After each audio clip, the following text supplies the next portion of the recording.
لعبة جماعية من شخصين لأربعة بيلعبوها. اللعبة دي لسه نازلة جديدة، اسمها شطرنج المثلثات. يلا بينا نشوفها مع بعض.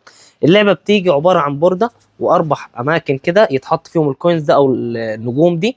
الفكرة كلها في الإيه، في البوردة دي. يلا بينا نشوف البوردة دي على الطبيعة. بس في البداية إيه، صلوا على النبي. إحنا قلنا دلوقتي من شخصين لأربعة هيلعبوها. إحنا كنا شخصين هنا بنلعبها. في البداية خالص كل شخص بياخد شوية أساتك من دي، وبيبدأ يعمل حركة بالشكل ده.